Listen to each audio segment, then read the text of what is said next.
ॐ अज्ञानतिमिरान्धस्य ज्ञानाञ्जनशलाकया चक्षुरुन्मीलितं येन तस्मै श्रीगुरवे नमः।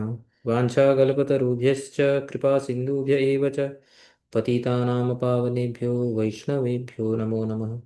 नमो महावदन्याय कृष्णप्रेमप्रदायते कृष्णाय कृष्णचैतन्यनामिने गौरत्तुषे नमः। तप्तकाञ्चन गौराङ्गी राधे वृन्दावनेश्वरी वृषभानुसुते देवी प्रणमामि हरिप्रिये। हे कृष्णा करुणा सिंधो दीनबंधो जगत्पते गोपेश गोपिका कांत राधा कांत नमोस्तुते। वृंदाय तुलसी देव्यै प्रियाय केशवस्य च विष्णुभक्ति प्रदे देवी सत्यवत्ते नमो नमः। जय श्री कृष्ण चैतन्य प्रभु नित्यानंद श्री अद्वैत गदाधर शिवासादि गौर भक्त वृंद। हरे कृष्ण कृष्ण कृष्ण हरे हरे हरे राम राम राम हरे हरे। स्क्रीन शेयर करता हूँ मैं।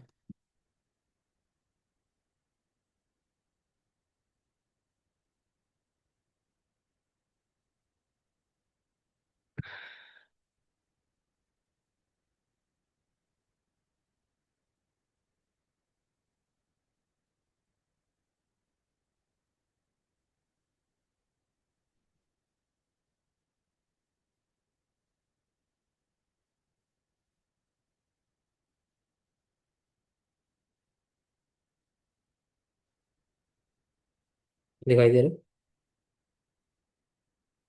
हाँ। है? हाँ, ठीक। पिछली बार जो हमने जो श्लोक पढ़े थे उसको क्विकली रिवाइज करके आगे बढ़ते हैं। तो पिछली बार हमने पढ़ा था कि श्री भीष्मदेव बताते हैं कि काल के द्वारा रचित जो आपके जीवन में ये जो कष्ट आए हैं वो एक्चुअली काल के द्वारा रचित नहीं है, ये भगवान के द्वारा ही रचित हैं। और भगवान, क्योंकि भगवान काल के स्वामी हैं, तो लौकिक उक्ति बोलने के बाद अब वो सिद्धांत, प्रॉपर सिद्धांत को स्थापित करते हुए यहाँ पे बोलते हैं न हि यस्य कर्हिचिद् राजन् पुमान् वेद विधिचितम् यद विजिज्ञासया युक्ता मुह्यन्ति कवयोऽपि हि। हे राजन, हे युधिष्ठिर, भगवान की विदित्सा यानी वे क्या करना चाहते हैं और क्यों करना चाहते हैं, भक्तों के साथ वे जैसा करते हैं वो और क्यों करते हैं। न पुमान वेद, कोई भी इसको न को अपि कर ही चित, कभी भी कोई इसको समझ नहीं सकता। क्यों? यदि इसको समझने का प्रयास भी कोई करे, विजिज्ञासया युक्ता कवयः, कवि यानी ऐसे दार्शनिक, ऐसे विद्वत जन जो इस इच्छा से, जिनके अंदर ये इच्छा है भगवान को जानने की, यदि वो प्रयास करके भी देखे तो भी वे क्या हो जाते हैं, मोहित हो जाते हैं, मुह्यंती। और इसके ऊपर हमने लंबी चर्चा की थी हमारे आचार्यों का।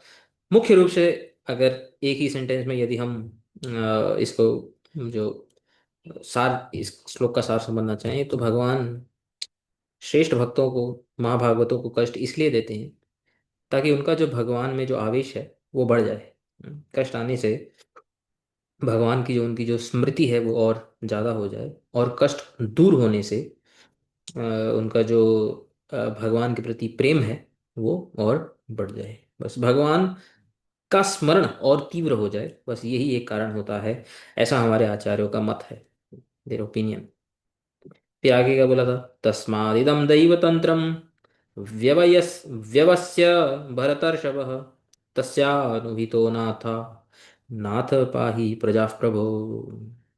हे भरत ऋषभः, हे युधिष्ठिर, तस्मात् इसलिए, इदम दैवतंत्रम व्यवस्य, ये जो सुख दुख इत्यादि जो हैं इसको दैवतंत्रम, दैवतंत्रम यानी ये जो ईश्वर के अधीन है ऐसा तुम निश्चित कर लो। और ईश्वर के अधीन रहकर तस्य अनुविहितो नाथा, नाथ, हे नाथ, ईश्वर के ही अधीन रहते हुए अनाथ जो प्रजा है, पाही यानी उसका आप पालन कीजिए। हे प्रभो यानी हे सर्वसमर्थ राजा, आप राज्य को छोड़ के न जाइए। और जो लास्ट श्लोक हमने पढ़ा था, एष वै भगवान साक्षात् आद्यो नारायण पुमान् मोहयन् मायया लोकम गूढ़श्चरति वृष्णिषु।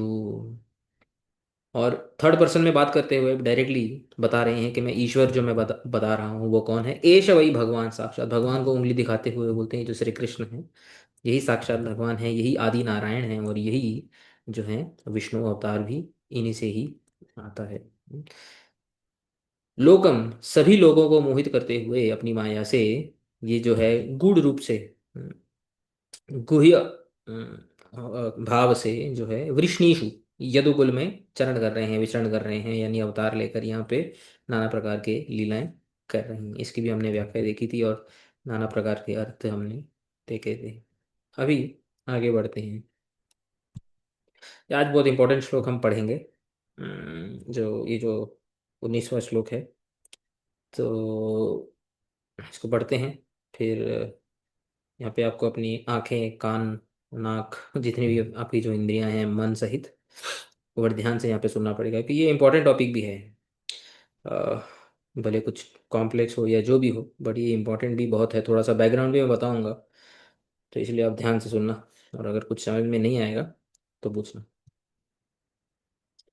अस्यानुभावं भगवान् वेद गुह्यतमं शिवः देवर्षि नारदः साक्षात् भगवान कपिलो नृप। क्या बोल रहे हैं वो? नृप ये संबोधन में है, जैसे मैंने कई बार बताया, नृप यानी राजा। हे नृप, है युधिष्ठिर, अस्य यानी कृष्णस्य, गुह्यतमम अनुभावम। अब ये शब्द का अर्थ हम, ये पूरा जो जो टीका है, जो आज इतनी बड़ी जो हम टीका पढ़ने वाले हैं, वो इस अनुभावम, इसी शब्द के ऊपर एक्सप्लेनेशन है। तो कृष्णस्य गुह्यतमम अनुभावम, अभी के लिए आप अनुभावम ही इसको समझें, क्या है वो आगे डिटेल में समझेंगे। यानी भगवान के जो अनुभव हैं, भगवान शिवः, देवर्षि नारदः, भगवान कपिलः च साक्षात वेद। देखो यहाँ पे क्या बोल रहे हैं, मैं थोड़ा लिंक वापस से बता देता हूँ। यहाँ पे इस श्लोक में, 16 श्लोक में, यहाँ पे भीष्मदेव ने क्या बोला था? न ही अस्य करहिचिद राजन पुमान वेद विदित्सितम। कोई भी पुरुष भगवान की जो विधित्सा है, हम्म, भगवान की विधित्सा का अर्थ क्या किया था हमने कल, बताओ? इंटेंशन। इन सिंपल वर्ड्स, जो भगवान की जो इंटेंशन है, ये कोई भी पुरुष नहीं जान सकता है। ठीक है, ये हमने कल किया था इस श्लोक को। अब 19वें श्लोक में ये क्या बोलते हैं? अस्य अनुभावम भगवान वेद गुह्यतमम शिव। तो अन्वय में पढ़े, हे नृप, हे राजा, कृष्णस्य गुह्यतमम अनुभावम, भगवान कृष्ण के गुह्यतमम, गुह्य का अर्थ क्या होता है? कॉन्फिडेंशियल। कॉन्फिडेंशियल। कॉन्फिडेंशियल। गुह्यतम यानी बोलने से सुपरलेटिव डिग्री हो मोर जाता है। Confidential, most most confidential. Confidential, right, this is the perfect translation. The most confidential जो अनुभाव है, ठीक है, हाँ? वो कौन कौन जानता है? साक्षात वेद, इस श्लोक में बोलते हैं।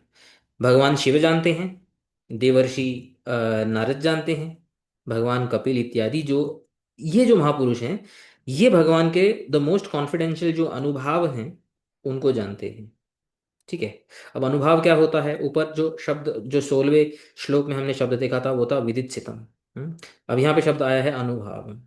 ठीक है ना, ये दो, एक ये, डाउट है, बोलो। ऊपर पुमान में तो ब्रह्मा और शिव का नाम ले लिया था ना कि वो नहीं वेरी गुड, जानते। Very good, very good. अच्छा हुआ आपने इस बात को याद किया, वैसे भी मैं इसको लेके आने ही वाला था। तो वो जो पुमान में जो हाईलाइट किया था कि ब्रह्मा और शिव नहीं जानते हैं, ठीक है ना, वो टीका में हाईलाइट किया था। पुमान ब्रह्म भवादि ही, यानी ब्रह्म शिव इत्यादि भी को अपि न वेद। राइट, ये टीका में हाईलाइट है, डायरेक्टली श्लोक में हाईलाइट नहीं है। तो तो अब तो उस हिसाब से तो फिर ये कॉन्ट्रडिक्शन हो गया, राइट, कि अगर विश्वनाथ चक्रवर्ती ठाकुर टीका में ये बता रहे हैं कि ब्रह्म शिवादि भी नहीं जो है इनके कॉन्फिडेंशियल जो भी इंटेंशन है उनको नहीं जान सकते हैं, तो अब तो डायरेक्टली श्लोक में आ गया। इसका मतलब क्या, कृष्णा चक्रवर्ती ठाकुर ने यहाँ पे जो है कुछ गलत कमेंट्री लिख दिया, ऐसा कुछ हो गया? नहीं, इसी ऊपर पूरी चर्चा है आज की। ठीक है, बहुत अच्छा है कि इसी प्रकार से सही चीज का ध्यान में आना बहुत बढ़िया बात होती है। मतलब जो बोलने वाला भी होता है उसको समझाने में भी अच्छा लगता है। ठीक है। तो पहले भावार्थ दीपिका तो छोटी सी टीका है, उसको समझते हैं। तो यहाँ पे भावार्थ दीपिका में श्री श्रीधर स्वामी बताते हैं, तद उपपादयति, इसका उपादान कर रहे हैं, इलेबोरेट कर रहे हैं। किसका इलेबोरेट कर रहे हैं? कृष्ण से नारायणत्व। पिछले श्लोक में बोला था ना, ये के आद्यो नारायण, श्री कृष्ण ही नारायण है। तो कृष्ण के नारायणत्व का उपादान कर रहे हैं, यानी उसको एस्टेब्लिश कर रहे हैं कि साक्षात कृष्ण ही नारायण हैं। इस श्लोक में, अस्य इति श्लोक में यहाँ पे श्रीधर स्वामी अनुभावम का अर्थ करते हैं प्रभावम, which is almost equal to चिकीर्षितम, जो ऊपर जो हमने पढ़ा था 16वें श्लोक में। मतलब श्रीधर स्वामी के हिसाब से कोई भी पुरुष जो है भगवान की चिकीर्षा को नहीं जान सकता है। विदित्सितम, ऊपर ऊपर शब्द आया था विदित्सा, जिसका अर्थ चिकीर्षा किया था। यानी भगवान की कॉन्फिडेंशियल जो उनके इंटेंशंस है वो कोई नहीं जान सकता है, बट शिव जान सकते हैं, भगवान कपिल जान सकते हैं, नारद इत्यादि जान सकते हैं। ये जो महापुरुष हैं ये भगवान को जान सकते हैं, ऐसा श्री श्रीधर स्वामी का मत है। हम्म।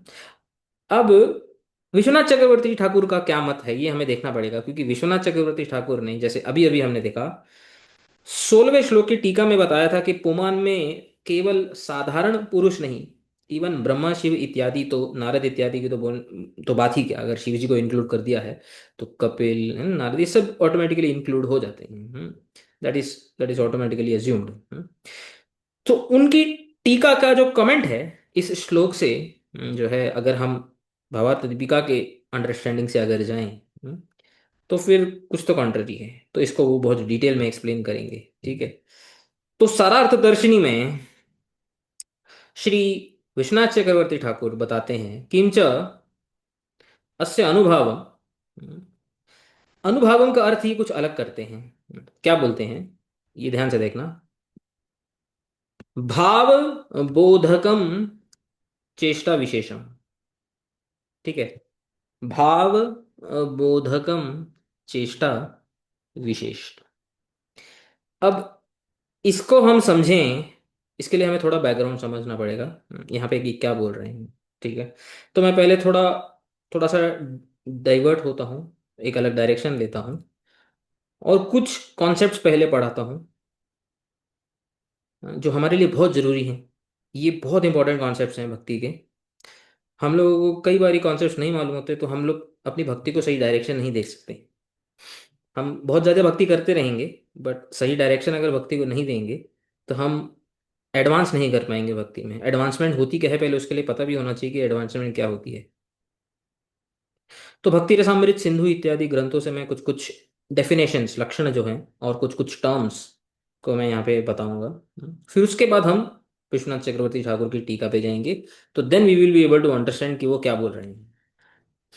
अभी भक्ति रसामृत सिंधु के अ, एक श्लोक में श्री रूप गोस्वामी प्रभु वो बताते हैं कि भक्ति ही साधनम भावः प्रेमा च इति त्रिधा उदिता।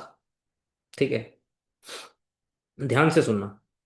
भक्ति, ये तीन अलग अलग लेवल में भक्ति होती है। त्रिधा, त्रिधा यानी थ्री।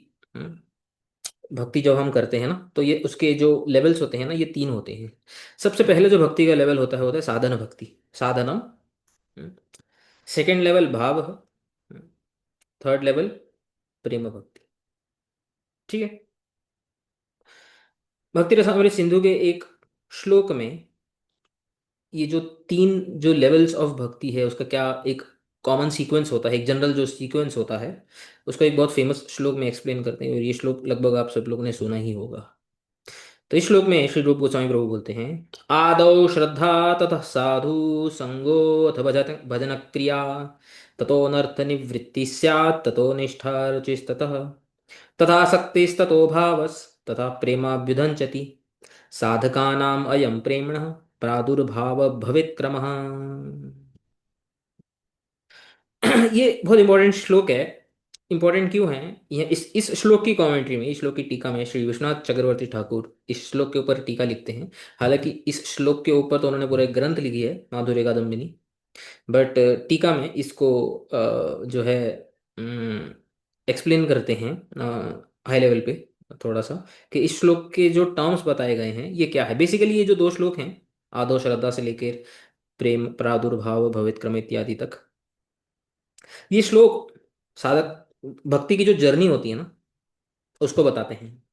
साधक जब भक्ति शुरू करता है तो शुरू करते करते करते जब आगे जाता है तो उसकी क्या जर्नी होती है, ठीक है। तो हमें बताते हैं, अत्र बहुषु अपि क्रमेषु सत्सु प्रायिकम एकम क्रमम आह आदौ इति द्वयेन। ये क्या बोल रहे हैं? एक्चुअली भक्ति का कोई एक फिक्स्ड सीक्वेंस नहीं होता है। वो किसी भी तरह से भगवान की कृपा से, भक्तों की कृपा से, पूर्व सुकृति से भक्ति कभी भी जागृत हो सकती है किसी भी जीव के हृदय में। बट जनरली यहाँ पे एक वर्ड यूज किया है प्रायिकम। प्रायिकम, प्राय यानी मोस्टली। मोस्टली जब जो जीवात्मा जब साधन भजन करना शुरू करता है तो उसमें ना भक्ति का एक क्रम होता है। हम्म, ये जो क्रम बताया ना, ये बेसिकली ये जो दो श्लोक हैं भक्ति का क्रम बताते हैं। जैसे हम स्कूल में क्रम से पढ़ते हैं ना, फर्स्ट सेकंड थर्ड फोर्थ इत्यादि, फिर उसके बाद सेकेंडरी हायर सेकेंडरी डिग्री, फिर मास्टर्स, फिर है ना बैचलर मास्टर्स पीएचडी इत्यादि, ये क्रम होता है, सीक्वेंस होता है। ऐसा ना भक्ति का यहाँ पे सीक्वेंस बताया गया था। जब हम भक्ति शुरू करते हैं तो हमारी क्या दशा होती है, आगे आगे आगे जाते हैं तो क्या होता है। तो बोलते हैं अत्र बहुषु अपि क्रमेषु सत्सु, हालांकि बहुत सारे क्रम हो सकते हैं, कोई फिक्स्ड सीक्वेंस नहीं होता है भक्ति का, but mostly प्राइकम Ekam क्रमम ah, mostly एक क्रम होता है जिससे साधक जो है अपनी भक्ति की जर्नी को ट्रेवर्स करता है। आदौ इति द्वयेन, आदौ आदौ श्रद्धा से लेके दो श्लोक में भक्ति का क्रम को बता रहे हैं, जो मोस्ट कॉमन क्रम होता है सब लोगों के लिए। फिर उस क्रम को डिस्क्राइब करते हैं। आदौ, आदौ यानी प्रथम, स्टार्टिंग में सबसे पहले भक्ति कैसे शुरू होती है। आदौ प्रथमे साधु संगे, सबसे पहले भक्ति कैसे शुरू होती है, ध्यान से सुनना। प्रथम साधु संग, फर्स्ट साधु संग होता है। फर्स्ट टाइप ऑफ साधु संग, फर्स्ट टाइप ऑफ साधु संग में क्या होता है? शास्त्र श्रवण द्वारा श्रद्धा। बहुत इंपॉर्टेंट पॉइंट है ये। सबसे पहला ही भक्ति शुरू करने का ही पहला स्टेप है शास्त्र श्रवण। शास्त्र को श्रवण करके जो श्रद्धा उदित होती है वो भक्ति का सबसे पहला स्टेप है। तो यहाँ पे जो श्रद्धा बोला है ना, this is the first step. श्रद्धा कैसी, किस प्रकार की श्रद्धा? शास्त्र श्रवण द्वारा जो श्रद्धा उत्पन्न होती है, तदर्थ विश्वास, तद अर्थ यानी शास्त्र के अर्थ, शास्त्र जो बताते हैं उसके अर्थों में विश्वास होना, this is the first step in bhakti. आदो श्रद्धा, shraddha that spawns by the trust in the statements of the scriptures. ठीक है। हम लोग बोलते हैं कि श्रद्धा है मेरी में, श्रद्धा है, हाँ क्या कहाँ से श्रद्धा आई? वो मेरा भाई है या मेरा फ्रेंड है या मेरी वाइफ है या हस्बैंड है या बेटा है, माँ बाप है, वो भक्ति करते हैं मैं भी भक्ति करता हूँ, नहीं। वो लौकिक श्रद्धा होती है। दो प्रकार की श्रद्धा होती है। लौकिक श्रद्धा, लौकिक मतलब किसी के ऊपर बेस्ड है, वो कोई भक्ति कर रहा है या लौकिक यानी या किसी के हृदय में दुख आ गया, जीवन में कोई दुख आ गया, उसकी वजह से भगवान के पास जाके भक्ति करने, बहुत सारे ऐसे होते हैं ना, मठ में आ जाते हैं, घर में दुख आ गया, कोई प्रॉब्लम आ गई। ये लौकिक श्रद्धा की बात नहीं हो रही है यहाँ पे, यहाँ पे शास्त्रीय श्रद्धा की बात हो रही है। शास्त्र श्रवण द्वारा तदर्थ विश्वास, उससे जो उत्पन्न होने वाली श्रद्धा है ये, that is the first step in भक्ति। ठीक है। सेकंड, ततः, अच्छा श्रद्धा होगी उसके बाद क्या होता है? श्रद्धानंतरम, श्रद्धा के बाद द्वितीय साधु संघ, ये दूसरा साधु संघ होता है। दूसरे साधु संघ में क्या होता है? भजन रीति शिक्षार्थम। दूसरे साधु संघ का क्या प्रयोजन होता है, क्या अर्थ होता है? भजन रीति शिक्षा। अभी मैं भजन कैसे करूं? Just try to understand. पहले साधु संघ में शास्त्र श्रवण करना पड़ता है जिससे कि श्रद्धा उत्पन्न होती है। भजन, दूसरे भजन क्रिया श्रद्धा के बाद उत्पन्न होती है। आज की डेट में क्या हो रहा है? आज की डेट में सब लोग भजन कर रहे हैं लेकिन किसी की भी शास्त्रीय श्रद्धा नहीं है। Do you see? ये मतलब ये जो इन्वर्जन हो रहा है, जो उल्टा हो रहा है ना, कॉन्ट्रडिक्शन यहाँ पे देख रहे हो, है ना। तो हमारे पूर्वाचार्य बोलते हैं कि इसके पहले कि आप भजन करना शुरू भी करें आपको पहले शास्त्रीय श्रद्धा आपके अंदर होनी चाहिए कि आपको भजन क्यों करना है, भजन से आपको क्या प्राप्त करना है, भजन कैसे करना है, वो सेकंड आएगा। First you need to have firm conviction, firm faith that yes, bhakti is the highest path that is described in the scriptures, right? क्योंकि कन्विक्शन नहीं होता है, इसलिए लोग आते हैं जाते हैं, कैसे तो भी भक्ति करते हैं, अनमने मन से, जबरदस्ती मन से नियम बना लेते हैं अपने हिसाब से। तो ऐसा ये प्रॉब्लम होती है। तो वो एक डाउट है। हम्म जैसे ये शास्त्र में श्रद्धा होने की बात है पहला वो, तो हम्म इसमें मतलब जरूरी है कि मतलब जो नया है उसको रीड ही करना पड़ेगा, या फिर वो दूसरे की वाणी मतलब नहीं शास्त्र नहीं नहीं किसी नहीं को। नहीं नहीं खुद से तो देखो शास्त्र रीड होते ही नहीं है शुरू में। पहले तो शास्त्र सुनने पड़ते हैं। शास्त्र श्रवण बोला है, देखो शास्त्र श्रवण, शास्त्र को सुनने से, गुरु के मुखारविंद से शास्त्र सुनने से धीरे धीरे शास्त्र पढ़ने की भी ऑटोमेटिकली कैपेसिटी आ जाती है, वो एलिजिबिलिटी आ जाती है, धीरे धीरे अधिकार आ जाता है। बट पहले सुनना पड़ता है, शास्त्र पहले समझ, रीड करने से नहीं समझ में आते। ठीक है। ठीक हो क्या? दो स्टेप समझ लिया, आदो श्रद्धा, ततः उसके बाद साधु संग। तो ये पहला साधु संग, यहाँ पे भी साधु संग है, श्रद्धा में भी साधु संग। श्रद्धा ऑटोमेटिकली जो है बिना कारण के श्रद्धा नहीं आती है, साधु का संग करने से, ये वाला संग में श्रवण करने से, क्या श्रवण करने से, शास्त्र श्रवण करने से जो श्रद्धा उत्पन्न होती है, ये वो श्रद्धा की बात हो रही है। इसी श्रद्धा का जब हम मीनिंग करते हैं तो जैसे पूर्वाचार्य ने जो मीनिंग दिया है वही मीनिंग होना चाहिए, कुछ भी और मीनिंग नहीं होना चाहिए। ठीक है? तो साधु संग तक आ गए। अच्छा, फिर उसके बाद क्या होता है? फिर उसके बाद भजन रीति। हम उसके बाद भजन करते हैं, भजन क्रिया, भजन रीति दूसरा साधु संघ में हमने, ये दूसरा साधु संघ है, ठीक है? तो दूसरे साधु संघ में हमने भजन कैसे करना है ये सीखा। कैसे हरिनाम करना है, कैसे ध्यान करना है, कैसे स्मरण करना है, कैसी अर्चन करना है, भगवान की पूजा कैसे करनी है, कैसी सेवा करनी है वैष्णव की, ये सब सीखना पड़ता है।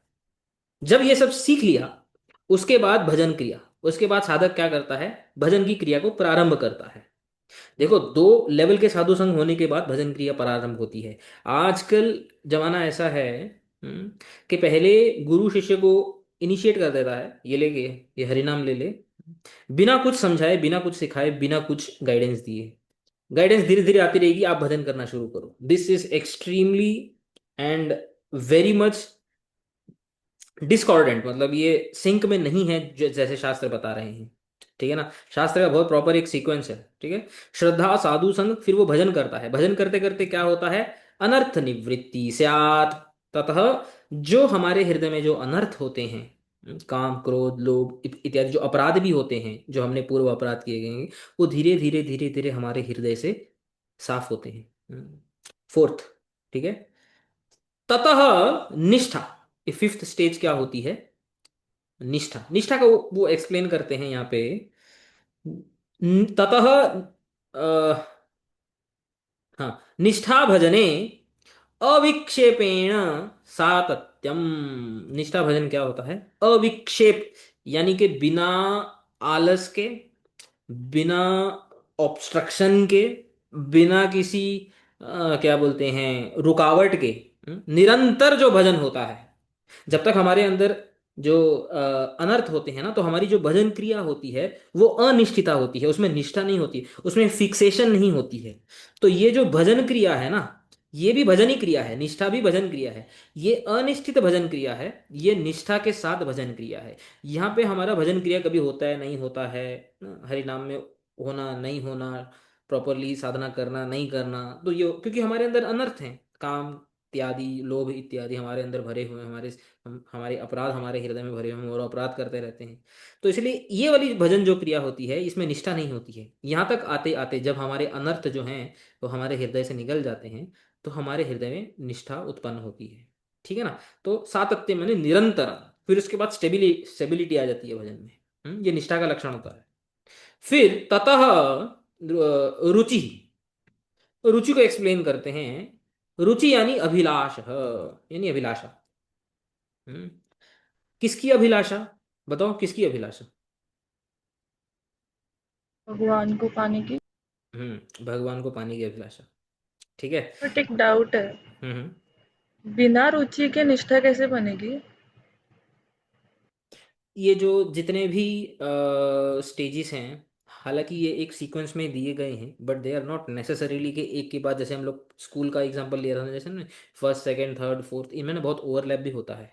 तो कभी कभी रुचि बहुत जो है इनिशियली भी आ सकती है, बट वो रुचि भी अलग अलग कैटेगरी की होती है। यहाँ पे जिस रुचि की बात कर रहे हैं ना, ये बहुत एक स्पेसिफिक रुचि है, जैसे मैंने अभी बताया, अभिलाषा। ठीक है, यानी कि भगवान को प्राप्त करने की अभिलाषा, ये वेरी स्पेसिफिक रुचि है, ये एक पर्टिकुलर रुचि है। रुचि और भी बहुत प्रकार की हो सकती है, किसी किसी भजन के अंग में रुचि होना, है ना, श्रवण में रुचि होना, सेवा में रुचि होना, अर्चन में रुचि होना, मतलब शास्त्र में। स्टार्ट में अलग अलग चीजों में रुचि हो ना, बट एट द एंड जो मतलब जो अभिलाषा है भगवान को प्राप्त करने, वो थोड़ा लेटर स्टेज में ही आएगा ना वैसे यस, वैसे ना। Yes, yes, proper Shri Krishna को, कि I want to attain Krishna, I want to serve him, ये अभिलाषा, हाँ। इसको बोलते हैं रुचि।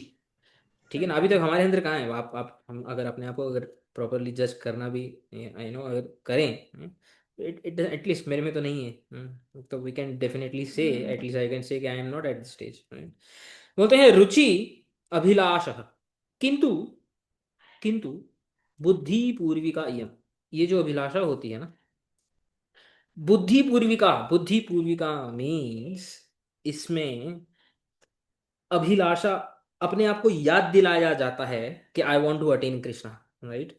सो डिजायर फॉर हिम, सो थोड़ा सा बुद्धि का इन्वॉल्वमेंट होता है यहाँ पे, रुचि में, राइट। बुद्धि बुद्धि के द्वारा सा पुश, बुद्धि के द्वारा एक पुश होता है, एक एक एक धक्का होता है बुद्धि के द्वारा, कि यू नो, जब भी, जैसे जैसे अगर किसी की आसक्ति है, हम्म, अच्छी कोई क्या बोलते हैं, कपड़ों में, या अच्छा खाने में, या अच्छा पहनने में, या कुछ घड़ी में, या किसी भी चीज में अगर आसक्ति है, राइट, तो वो अपने आप को याद दिलाएगा कि नहीं, ये आसक्ति भगवान में होनी चाहिए। जैसे ही वो याद दिलाएगा, तो उसके लिए जो है, वो जो भगवान की अभिलाषा करना ना, थोड़ा स्मूथ हो जाएगा। लेकिन एक बुद्धि के द्वारा एक पुश चाहिए होता है, there is a push required, you know, through बुद्धि, दैट इज रुचि। आसक्ति जो नेक्स्ट स्टेज होती है, तथा आसक्ति, हम्म, आसक्ति जो होती है, आसक्ति भी अभिलाषा होती है, किंतु स्वारसिकी, स्वाभाविकी।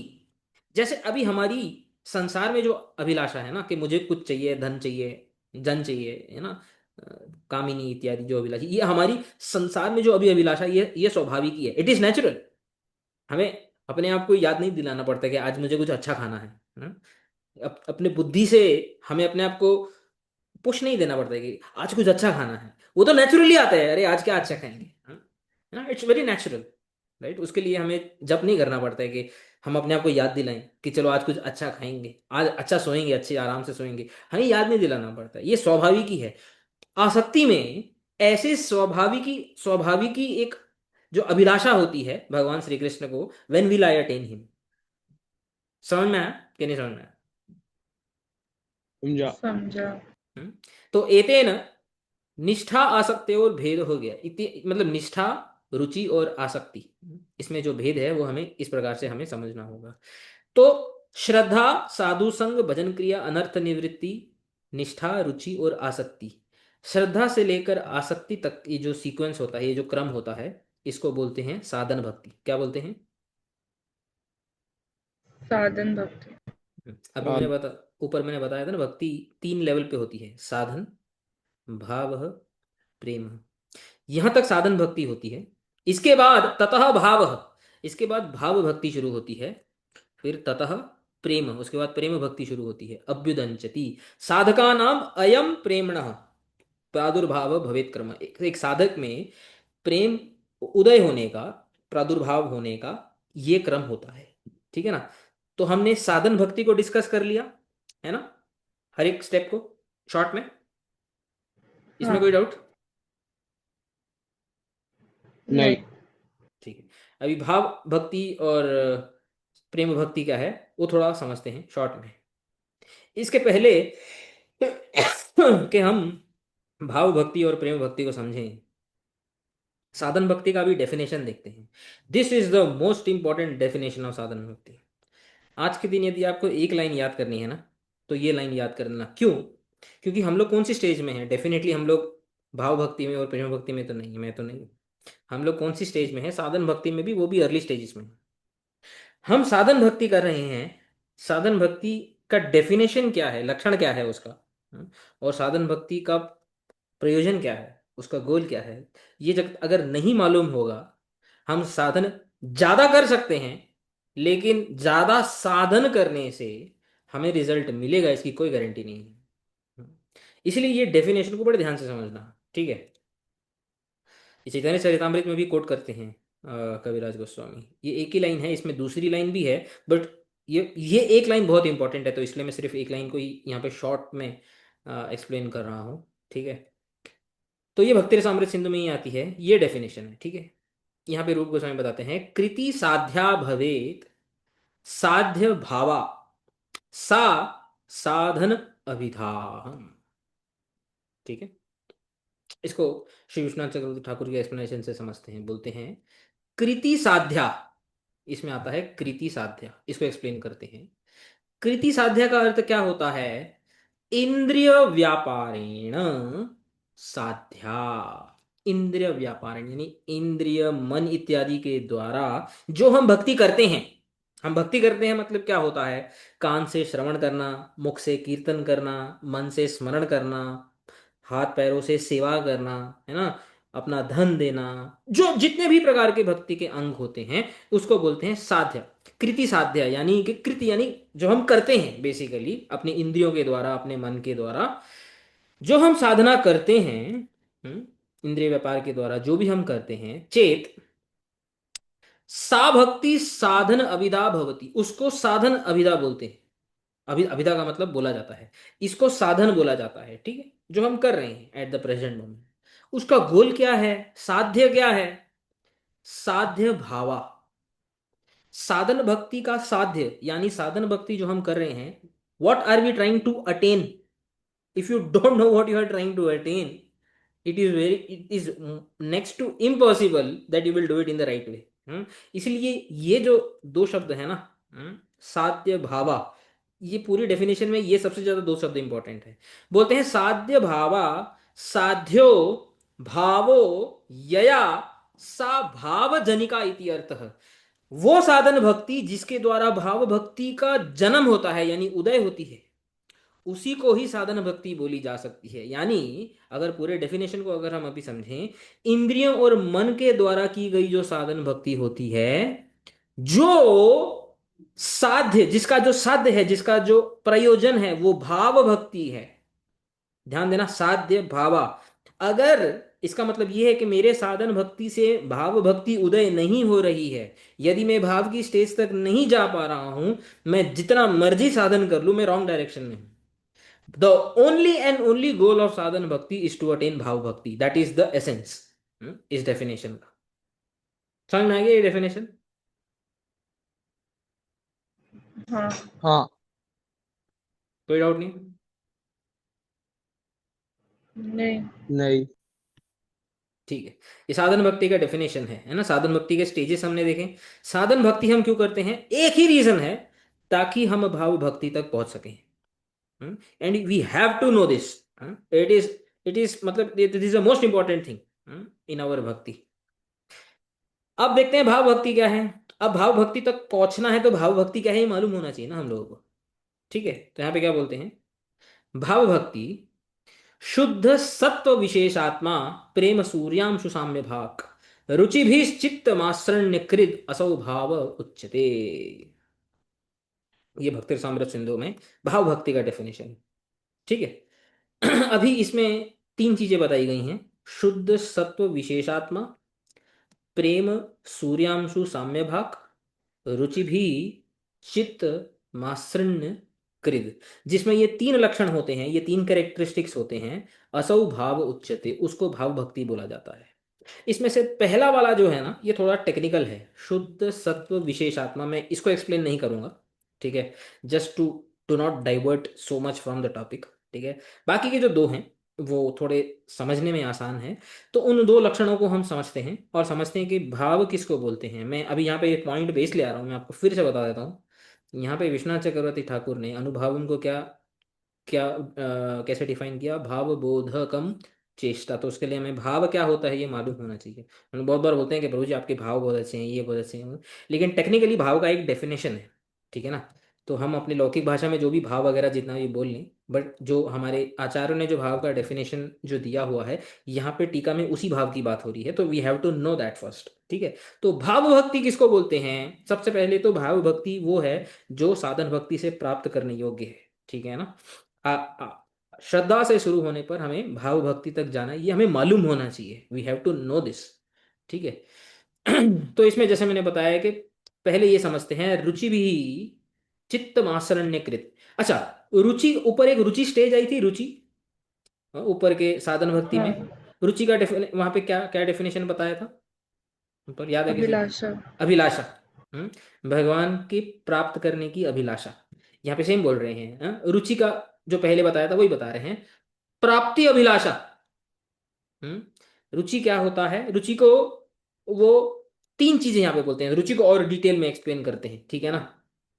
कि रुचि, रुचि का मतलब क्या होता है टेक्निकली, उसका मतलब क्या होता है, पहले तो अभिलाषा बताया था, यहाँ पे और दो और चीजें बता रहे हैं। ठीक है ना? पहले प्राप्ति अभिलाषा, श्री कृष्ण को प्राप्त करने की अभिलाषा। सिंपल है। आप देखो, हम लोग जब यंग होते हैं, है ना, तो जब भी हमें अगर किसी के साथ अटैचमेंट होती है, लड़के को लड़की के साथ, लड़की को लड़के के साथ, तो उसको अटेन करने की अभिलाषा होती है कि नहीं होती है? होती है ना? कभी फील तो की है हमने जीवन में कभी ना कभी। ये एग्जैक्टली exactly उसी चीज की बात कर रही है, मतलब मटेरियल नहीं, ऑब्वियसली ये स्पिरिचुअल है। मटेरियल एग्जाम्पल में बता रहा हूँ ताकि हम लोग कनेक्ट कर पाए कि यहाँ पे किस किस इमोशन की बात कर रहे हैं। ठीक है, तो रुचि बताते हैं प्राप्ति अभिलाषा, पहला, a desire to attain Krishna. ठीक है। दूसरा, स्वकर्तृक अनुकूल्य अभिलाषा। तीन प्रकार की अभिलाषा को बता रहे हैं। ठीक है ना? पहला प्राप्ति अभिलाषा, वहां पे खाली अभिलाषा लिखा हुआ था जिसको मैंने प्राप्ति अभिलाषा बोला था, या एक्चुअली तीन प्रकार की अभिलाषा है वो। पहला प्राप्ति अभिलाषा, भगवान को प्राप्त करना है। अच्छा, भगवान को प्राप्त करके क्या करना है? What, you know what I have to do by attaining Krishna? I want to please him, right? तो कैसे please him? Bye my activities. मैं अपनी सेवा के द्वारा भगवान को प्रसन्न करना चाहता हूँ। जैसे एक यंग लड़का एक यंग लड़की से जब भी जो है उसको आसक्ति होती है, अटैचमेंट होती है, वो उसको प्राप्त करके उसको खुश करना चाहता है, उसको जो चाहिए उसको वो देना चाहता है, right? So that is love. तो यहाँ बोलते हैं स्वकर्तृक अनुकूल्य अभिलाषा, अपने द्वारा किए हुए कार्यों से, कर्मों से जो भगवान के अनुकूल है, जो भगवान को अच्छा लगता है, उसको करने की अभिलाषा। सेकंड, थर्ड, सौहार्द अभिलाषा। सौहार्द अभिलाषा यानी to develop a favourable mood. अपने, जिसको हम प्यार करना चाहते हैं, जिसके साथ हम रिलेशनशिप डेवलप करना चाहते हैं, उसके प्रति एक फेवरेबल फीलिंग को डेवलप करना, उसकी अभिलाषा के, ताकि मैं उसको और समझ सकूं, उसको और जान सकूं, उसको क्यों, क्योंकि मैं जितना उस व्यक्ति के फेवरेबल जब हो जाऊंगा, होने का जब मैं प्रयास करूंगा, तो मैं उसको और ज्यादा संतुष्ट कर सकूंगा। समझ में आ रहा है कि नहीं? जो सेकंड वाली है वो ऐसे बोल सकते हैं कि प्राप्त कैसे करना है उसके लिए एक्शंस प्लीजिंग टू नहीं कृष्ण। नहीं नहीं नहीं, प्राप्त करने के बाद यदि जब भगवान प्राप्ति हो गई, हाँ, उसके लिए भी, और प्राप्त होने के बाद क्या करना है? Once you attain Krishna, what will you do with him? You will serve him. जब हाँ। आप किसी को चाहते हो, जो व्यक्ति मिल जाता है, then you serve him, isn't it? Right? Hmm. है ना? तो ये अभिलाषा, अच्छा याद रखना, ये अभिलाषा इंपॉर्टेंट है यहाँ पे। अभिलाषा जो है ना, एक इमोशन होता है, अभी तक आपने किया कुछ नहीं है, अभिलाषा इज ओनली एन इमोशन। ठीक है ना? तो भाव इज ओनली एन इमोशन, अभी एक्टिविटी कुछ हुई नहीं है। You just have an emotion to please somebody, to attain somebody, to please somebody, and to develop a favourable mood toward somebody. ये एक इमोशन है कि मुझे ये प्राप्त करना है, एक इस सेंटिमेंट को प्राप्त करना है। समझ में आ रहा है मैं क्या बोल रहा हम्म। हूँ? हाँ। ठीक है। तो ये जो ये जो चित्र, ये बोलते हैं, यहाँ पे लिखा है ना, रुचि भी का एक्सप्लेन कर दिया। चित्त माश्रण्य कृत, चित्त माश्रण्य का अर्थ होता है आर्द्रता। आर्द्रता का मतलब होता है मॉइस्ट। हमारी लौकिक भाषा में हम बोलते हैं ना, दिल पिघल गया, ऐसे बोलते हैं कि नहीं बोलते हैं? इस शब्द का प्रयोग करते हैं कि नहीं? माई हार्ट मेल्ट्स, ऐसे बोलते हैं नहीं बोलते हैं? कभी ये हम सब ने फील किया है ना? जिसको हम चाहते हैं, ऐसे नहीं कि जनरली खाली गर्लफ्रेंड बॉयफ्रेंड या वाइफ हस्बैंड के रिलेशनशिप में नहीं, कोई बच्चा भी हो सकता है, फ्रेंड भी हो सकता है, राइट? कभी इस फीलिंग को फील किया है कभी किसी के प्रति, जब हमारा हार्ट मेल्ट हो जाता है? Have you ever felt it, yes और नो? बताओ। हम्म। किया हो इधर कभी जिंदगी में, जीवन में कभी तो एक बार किया होगा ना, बताओ। हाँ कि नहीं? हम्म। किया है ना, किसी के प्रति हाँ। हार्ट हार्ट मेल्ट होता ही है। We have at least once in a lifetime और maybe sometimes we have felt that, right? This exactly same sentiment when we feel towards Krishna, that is called as bhav. उसको भाव बोलते हैं। समझ में आया अभी? ये सेंटिमेंट है, ये इमोशन है। तो ये इसका ये मेन लक्षण है, ठीक है। रुचि भी चित्त मात्सर्य के, रुचि के द्वारा, यानी इन तीन प्रकार की अभिलाषाओं के द्वारा से जो चित्त मॉइस्ट हो जाता है, मात्सर्य यानी कि वेट हो जाता है, पिघल जाता है, उस अवस्था को बोला जाता है भाव। समझ में आया? मतलब सिर्फ desire. Hmm. Yes, it's an emotion, right? It's a state of mind. अभी कुछ किया नहीं है, it is just that you have in your mind. समझ में आया? तो भाव का भी प्रयोजन होएगा ना फिर कुछ, मतलब। हाँ, आगे आगे आगे देखेंगे। वहीं वहीं पे जाएंगे, ठीक है। तो ये, जैसे मैंने बताया कि दो लक्षण को एक्सप्लेन करूंगा, ये एक लक्षण को मैंने एक्सप्लेन किया, रुचि भी चित्त मात्सर्य कृत। दूसरा लक्षण जो मैं एक्सप्लेन करूंगा वो सिंपल है, प्रेम सूर्यांशु साम्य भाग। प्रेम सूर्यांशु साम्य भाग का क्या होता है, ये बेसिकली प्रेम भक्ति और भाव भक्ति में क्या डिफरेंस है, ये लाइन उसको बताती है। वो क्या बताती है? प्रेमणः अंकुर रूप एव इति आह प्रेम इति। भाव जो होता है ना, प्रेम का अंकुर रूप होता है। अंकुर, अंकुर किसको बोलते हैं? सीड। सीड। तो प्रेम क्या हो गया? इट्स लाइक अ लता और क्रीपर और समथिंग लाइक दैट, जो उस सीड के ऊपर ग्रो करती है। Which means Prem is just a high intensified state of भाव। आप भाव में हृदय पिघल जाता है, प्रेम में जब वो स्टेट बहुत ज्यादा हाई इंटेंसिफाई हो जाता है ना, बहुत ज्यादा एकदम, कि आप उनके बिना रह ही नहीं सकते। Without the other person you cannot live. You feel that I can die if I do not attain him or her. जब ये स्टेट आती है तो उसको क्या बोलते हैं? प्रेम। तो इसलिए यहाँ पे बोलते हैं सूर्य तु अत्र अचिराद उदयिष्यमान अवस्था गृह्यते। यहाँ पे बोल रहे हैं कि प्रेम सूर्य, अंश, अंश का मतलब होता है किरण। जैसे जैसे सुबह दिन, जब दिन होता है ना, तो पहले सूर्य की किरण आती है, उसके बाद सूर्य बहुत जल्दी आ जाता है। तो यहाँ पे ये जो एग्जांपल देना, प्रेम सूर्यांशु अंश भाग, तो प्रेम जो है वो सूर्य की तरह है, ये जो भाव जो है ये अंश यानी रे की तरह है। तो जैसे ही सूर्य की किरण आई, तो सूर्य उदय होने को तो टाइम तो नहीं लगता है, इसका इसका अर्थ यहाँ पे ये बता रहे हैं कि अचिराद, जैसे सूर्य की किरण आने से सूर्य जल्दी आ जाता है, ऐसी भाव की अवस्था को अटेन करने से प्रेम की अवस्था भी बहुत जल्दी आ जाती है। तो इसलिए यहाँ पे बोलते हैं ततश्च तदंश साम्य भाग। अंश का मतलब होता है रे, सन रे। इति प्रेमणः प्रथम छवि रूपा इति अर्थ। प्रेम की जो प्रथम छवि, जैसे जो जो जो इनिशियल स्टेट, प्रेम का इनिशियल स्टेट को भाव बोलते हैं। So the only difference between भाव एंड प्रेम, जैसे प्रेम भक्ति का भी अगर आप यहाँ पे देखोगे, भाव भक्ति परिपाके एवं प्रेमा, प्रेम को कहाँ पे क्या एक्सप्लेन किया है? भाव भक्ति जब परिपक्व हो जाती है, जब इंटेंसिफाई हो जाती है, उस अवस्था को बोलते हैं प्रेम। तस्य चिन्हम, उसका चिन्ह क्या होता है? विघ्न आदि संभवे अपि किंचित मात्रस्य अपि न रास। इतना भी बड़ा विघ्न आ जाए, उस इमोशन में कमी नहीं होती है। तो just try to understand, it's a very very high stage कि मेरे को भगवान की प्राप्ति करनी है। मेरा अभी जैसे ना, हम भक्ति करते हैं ना, हमारा थोड़ा सा कुछ घर में प्रॉब्लम आ जाए, जॉब में प्रॉब्लम आ जाए, फैमिली में प्रॉब्लम आ जाए, हमारी भक्ति में रास आ जाता है। रास मतलब डिक्लाइन आ जाता है। Prem is such a high state कि आपको जो, अगर हमारे ऊपर बड़े से बड़ा भी विघ्न, मृत्यु टाइप का भी विघ्न क्यों ना आ जाए, उसमें भी वो जीव बोलेगा, साधक बोलेगा कि how can I attain Krishna, I just want to attain Krishna. That is the high stage and that is the goal of bhakti. That emotion is the goal of bhakti. अब उसका भी जो प्रयोजन क्या है, obviously once you have that emotion, right, then Krishna manifest in the heart. Slowly Krishna manifest in our, in front of our eyes, and then basically you just play with Krishna in his eternal past times. तो वो उसका प्रयोजन है। तो हमारा जो प्रयोजन है साधन का, वो क्या है? भाव, राइट। और भाव आने से प्रेम बहुत जल्दी आ जाएगा, इसलिए उसको सूर्य अंशु साम्य भाग बोला है। Very quickly it will arise. So we must try to attain भाव भक्ति एंड प्रेम भक्ति थ्रू अवर साधन भक्ति। समझ में आया? हाँ। हाँ। हाँ। तो इसलिए यहाँ पे लिखा है द ओनली डिफरेंस बिटवीन भाव and Prem is the intensity. ये हम मतलब शॉर्ट में और short and sweet simple language में ऐसा समझ सकते हैं। ठीक है। अच्छा, ये जो भाव की मैंने अभी यहाँ पे बात की है, इसको ही स्थाई भाव बोलते हैं। स्थाई का मतलब समझते हैं? स्थाई किसको बोलते हैं? जो इंग्लिश टर्म में आ रहा स्टेबल। है, जो स्टेबल, हाँ, जो स्टेबल कंसिस्टेंट रहे। स्टेबल। हाँ, परमानेंट, हमेशा, हमेशा के लिए, नित्य। ठीक है ना? जैसे अस्थाई का अर्थ होता है टेम्पररी।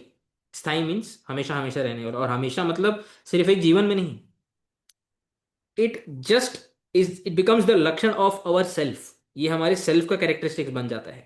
तो यशोदा मैया का श्री कृष्ण के प्रति कौन सा स्थाई भाव है? बताओ। वात्सल्य। वात्सल्य। तो इसको बोलते हैं स्थाई भाव। Yashoda has an emotion towards Krishna, और वो क्या है? कि मैं इसकी मां हूं, मुझे इसकी रक्षा करनी है, right? That emotion impels her to act in a certain way. Do you understand? हाँ। गोपियों का भगवान के प्रति क्या भाव है? कौन कौन सा स्थाई भाव है? माधुर्य। माधुर्य। उस स्थाई भाव का नाम है माधुर्य स्थाई भाव। ठीक है ना? वो जो उनके अंदर माधुर्य स्थाई भाव है, जो एक इमोशन है उनके अंदर, वो इमोशन उनको इंपेल करता है, उनको फोर्स करता है भगवान के प्रति कुछ एक्टिविटीज को वो करें, जिससे कि भगवान एक एक एक तरह से जो है संतुष्ट हो उनसे, खुश हो, उनको वो उनकी वो सेवा करें। ऐसे ही सखाओं का, उनका एक स्थाई भाव है, और वो क्या है? कि हम भगवान के फ्रेंड्स हैं, सख्य भाव।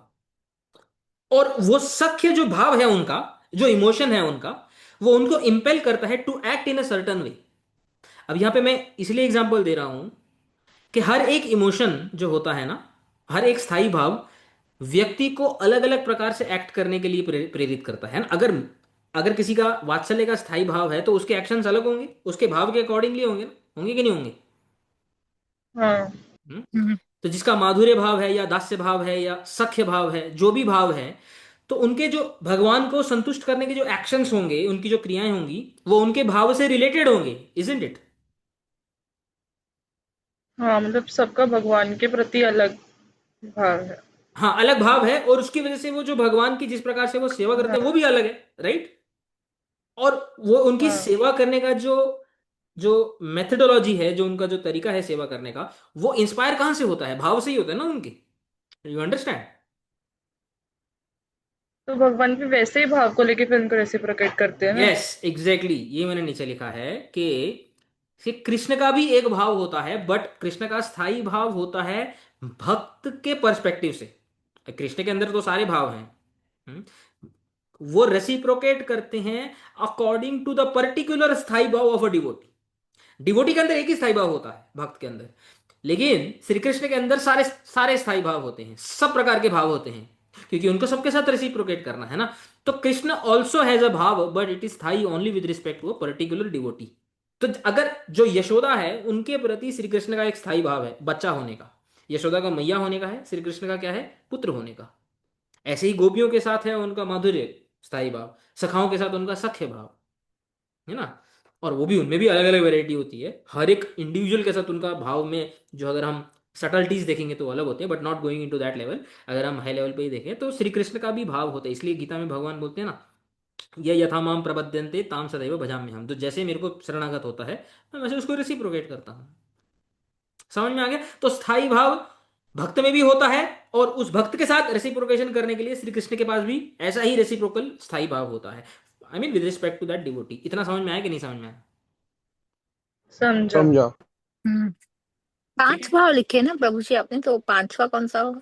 शांत शांत रस जनरली वो अच्छा, वो रस, उसको भाव, ओके। योगी इत्यादियों के लिए होता है, उसमें कुछ हम्म। ज्यादा रेसिप्रोकेशन होता नहीं है। ठीक है। अभी आते हैं हमारी ओरिजिनल टीका जो हम पढ़ना चाहते थे।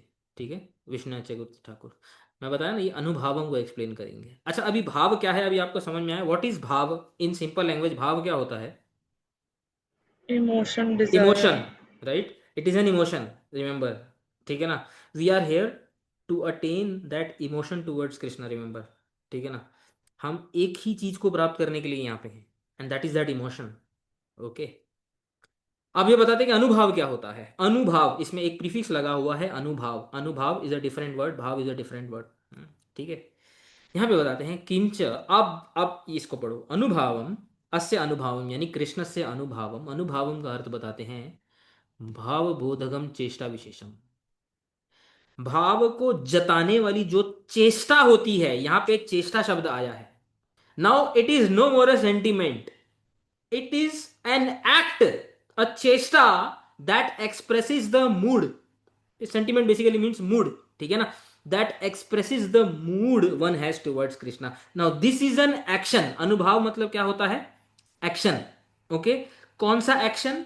जो जो मूड है, जो भाव है, उसको एक्सप्रेस करने वाला। बोधकम, बोधकम यानी उसको, यानी एक्सप्रेस करने वाला बेसिकली, राइट। जैसे यशोदा मैया जब श्री कृष्ण को केयर करती हैं, उनको सुलाती हैं, उनको खिलाती हैं, ये एक्शन से वो अपना उनके अंदर जो वात्सल्य भाव है वो उसको एक्सप्रेस कर रही है, इजंट इट?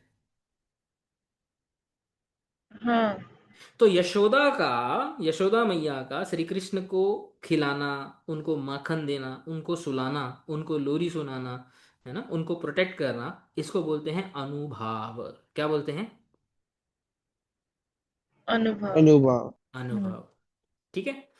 सखाओं का भी अनुभव होता है, उनके अंदर सख्य रस होता है। भगवान के साथ खेलना, भगवान के साथ हंसी मजाक करना, इजंट इट? सखा, how do you express friendship with your friends? By doing all of these things, है ना। आप अपने फ्रेंड के साथ जाते हो, हाँ, चलो आज पार्टी करते हैं, आज क्रिकेट देखते हैं, जो भी X Y Z material world में जो लोग करते हैं, right. What is this? It is an expression of your mood towards that person, isn't it? Right. Hmm. Yes. माधुर्य भक्ति में भी ऐसे ही है। हम्म, जैसे संसार में जो किसी गर्लफ्रेंड बॉयफ्रेंड होती है, उनको टेक्स्ट करना, राइट, उनके साथ मजाक मस्ती, अलग टाइप की मजाक मस्ती करना, उनको गिफ्ट देना, सरप्राइजेस देना, है ना। कोई अपनी गर्लफ्रेंड को सरप्राइज दे रहा है, what is a surprise? It is N अनुभाव। समझ में आया? राइट। हम्म। तो ये जो अनुभाव का डेफिनेशन है, ये रसशास्त्र में आता है। जो रसशास्त्र होते हैं, नाट्यशास्त्र इत्यादि, जो जैसे भक्ति रामृत सिंधु रसशास्त्र है इत्यादि, ऐसे शास्त्रों में जो अनुभाव का डेफिनेशन आता है, ये अनुभाव को ऐसे डिफाइन करते हैं इस श्लोक में विश्वनाथ चक्रवर्ती ठाकुर। तो ओरिजिनल श्लोक क्या था? मुझे लगता है हम ओरिजिनल श्लोक भूल ही गए। हाँ, we went so head, just try to once read the original श्लोक। यहाँ पे ओरिजिनल श्लोक। एक सेकंड प्रभु, जो हम्म, अनुभव है, जो आपने नीचे भाव का डेफिनेशन बताया, उसमें आपने जो नीचे 3 चीजें बताई, तो अनुभव इज दैट ओनली ना, मतलब कुछ एक्ट करना या समथिंग, जो आपने नीचे बताया, desire to please Krishna. Yes yes yes. The mood, जो हाँ। भाव है वो मूड है कि मैं ऐसा करूं। वंस यू डू हाँ, something to express that mood, that becomes अनुभाव। समझ में आ गया? समझा समझा। राइट। अपनी अभिलाषा को व्यक्त करने की जो चेष्टा है, एज सिंपल एज दैट, उसको क्या बोलते हैं? अनुभाव। ठीक है। तो यहां पे इस श्लोक में ये हमने ये पढ़ा था कि हे युधिष्ठिर, अस्य गुह्यतमम अनुभावम। अब याद रखना, इसके पहले कि हम ये पढ़ें, एक चीज मैं फिर से याद दिलाता हूं। अनुभाव क्या खाली भक्त के अंदर हो सकते हैं क्या? नहीं, भगवान का रेसिप्रोकेशन बोल सकते हैं। ऑब्वियसली भगवान के अंदर भी अनुभाव है, राइट। भगवान के अंदर भी भक्त के प्रति एक रेसिप्रोकल वाला भाव है। तो ऑब्वियसली भगवान भी तो उस भाव को व्यक्त करेंगे ना। आप समझे कि नहीं? जैसे हाँ। भगवान भी यशोदा मैया के साथ खेलते हैं, है ना, उनको कभी कभी आनंद प्रदान करने के लिए उनके साथ मस्ती करते हैं, कभी कभी उनकी बात मानते हैं, कभी नहीं मानते हैं। तो भगवान के क्या है? अनुभाव है, राइट। जब सखाएं हम्म। जब सखा जो होते हैं वो भगवान के साथ खेलते हैं, तो भगवान भी तो खेलते हैं ना, इन टर्न, राइट। तो भगवान के अंदर भी अनुभाव है, भगवान भी तो चेष्टाएं करते हैं। उनका जो रेसिप्रोकल भाव है उसको एक्सप्रेस करने की भगवान भी तो चेष्टा करते हैं ना। हाँ हाँ। ऐसे ही माधुर्य भक्ति ले लो, दास्य भक्ति ले लो, कोई भी ले लो, राइट। तो अनुभाव भक्त के अंदर भी होते हैं, जैसे भाव भक्त के अंदर है, भाव भगवान के अंदर भी है। ऐसे ही उनको, उनके जो भाव बोधक जो चेष्टाएं हैं वो भक्त भी करते हैं और भगवान भी करते हैं, राइट। अब यहाँ पे इस श्लोक में उन्होंने बोला कि हे राजा, भगवान के जो गुह्यतम अनुभाव होते हैं। अब अनुभव में अब ये आना चाहिए जो पूरा हमने पढ़ा। नाउ व्हेन यू रीड अनुभव, ये पूरा आपके दिमाग में ही घूमना चाहिए। घूम रहे कि नहीं घूम रहे? हाँ। हाँ। हम्म। हम्म। तो यहाँ पे according to Vishwanath Chakravarti Thakur, the understanding of this श्लोक इज लाइक दिस। हे राजा, भीष्मदेव युधिष्ठिर को बोल रहे हैं कि हे राजा, हे नृप, भगवान के जो गुह्यतम अनुभव है, यानी कॉन्फिडेंशियल जो अनुभव है, यानी ऐसी एक्टिविटीज जिससे वो भक्तों के प्रति अपने भावों को एक्सप्रेस करते हैं, वे कौन जान सकता है? भगवान शिव जान सकते हैं, देवर्षि नारद जान सकते हैं, और भगवान कपिल जान सकते हैं। और कुछ नहीं जान सकते हैं, इससे ज़्यादा नहीं जान सकते हैं। इसको और डिटेल में पढ़ेंगे। अभी अभी हम कमेंट्री पढ़ते हैं, इसकी टीका पढ़ते हैं। ठीक है, तो बोलते हैं किंच अस्य अनुभावम भावबोधकम चेष्टा विशेषम शिव वेद न तो विधित्सितम। विधित्सितम यानी भगवान की जो चिकीर्षा है, इंटेंशंस है, वो नहीं। यहाँ पे उन्होंने जो भावार्थ दीपिका में इन्होंने बताया था अनुभावम प्रभावम, उसको सपोर्ट नहीं किया है, उसको सेकंड नहीं दिया है। ये बोल रहे हैं कि नहीं, भगवान का जो पूरा प्रभाव है ये तो वे भी नहीं जानते हैं।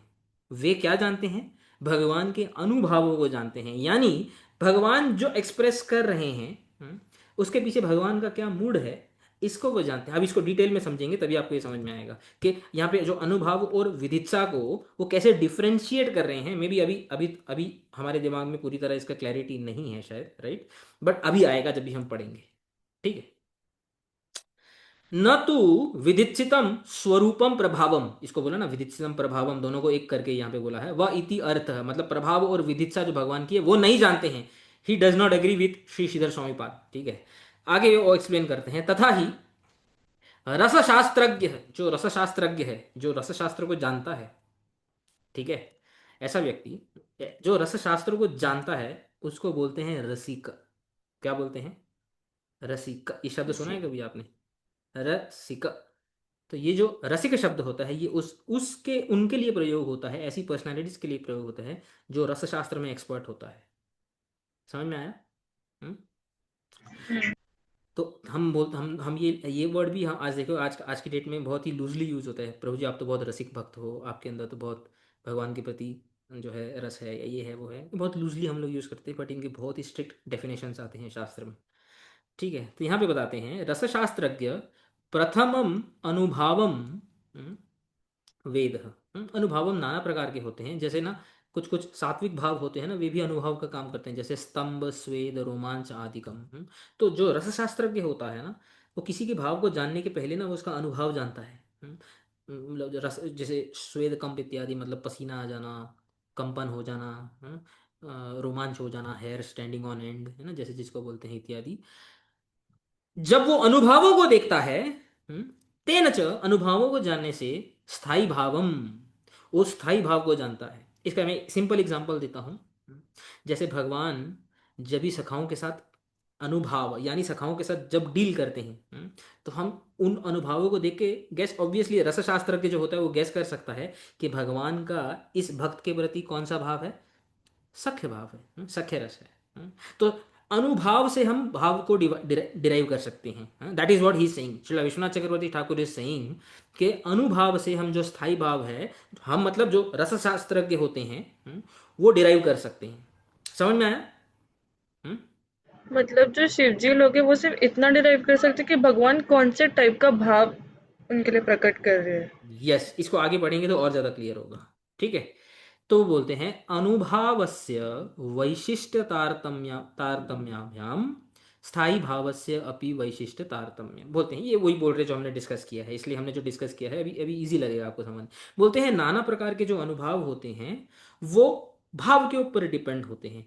तो अनुभाव की विशेषता से भाव की विशेषता को हम गैस कर सकते हैं। ऑब्वियसली भगवान जैसे यशोदा के साथ डील करते हैं, ऐसे सखाओं के साथ अलग प्रकार से डील करते हैं, गोपियों के साथ अलग प्रकार से डील कर सकते हैं, रत्रक पत्रक इत्यादि जो उनके दास्य भक्त हैं उनके साथ अलग प्रकार से डील करते हैं। तो जैसा उनकी डीलिंग होती है भक्तों के साथ, ऐसा उनका भाव होता है। जो उनकी डीलिंग की विशेषताएं होती है, ऐसा उनकी भाव की विशेषता होती है। जैसे डीलिंग वैसा भाव, basically that is what he is saying.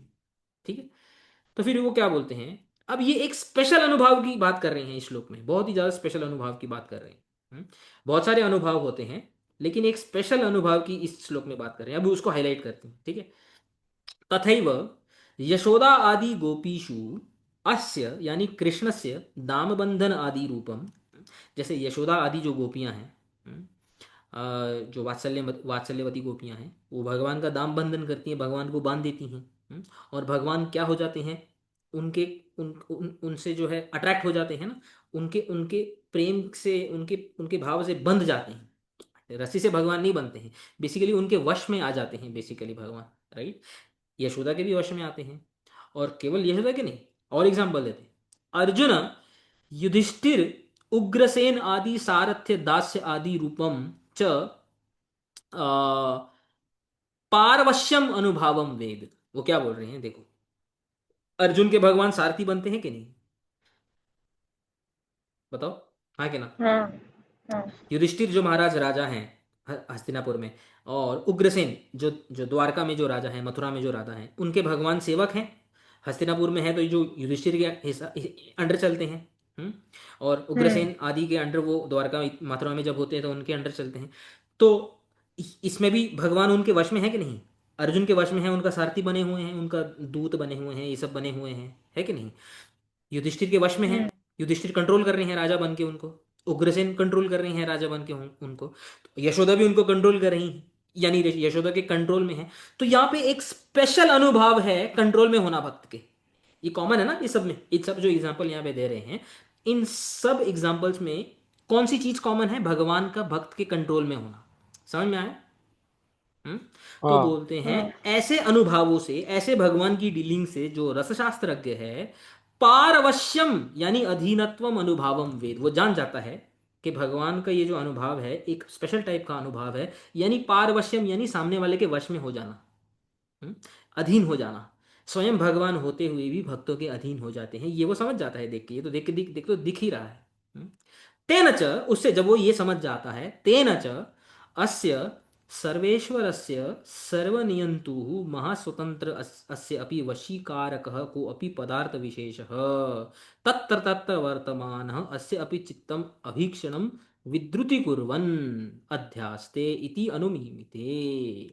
जब वो ये देखता है कि भगवान अपने भक्तों के जो है वश में हो जाते हैं, इससे वो क्या डिराइव करता है, अनुमीमित, अनुमीमिता होता है अनुमान लगाता है ना, इन्फर करता है, डिराइव करता है। इससे वो क्या डिराइव करता है, इससे बोलते हैं कि इससे तेन अस्य सर्वेश्वर से, भगवान सर्वेश्वर हैं, सर्वनियंता हैं, महास्वतंत्र हैं होने पर भी, अपि वशीकारक को अपि पदार्थ विशेष, भगवान को वशीकार करने वाला एक स्पेशल पदार्थ है कुछ तो भक्तों के अंदर, तत्र तत्र वर्तमान, कोई तो भी एक स्पेशल पदार्थ है भक्तों के अंदर जो भगवान को उनके वश में कर देता है। There is something special in the devotees that Bhagwan himself become, they can control the Bhagwan, भगवान उनके कंट्रोल में आ जाते हैं। ऐसा कोई तो एक स्पेशलिटी है भक्तों के अंदर, तो ऐसा वो अनुमान लगाता है।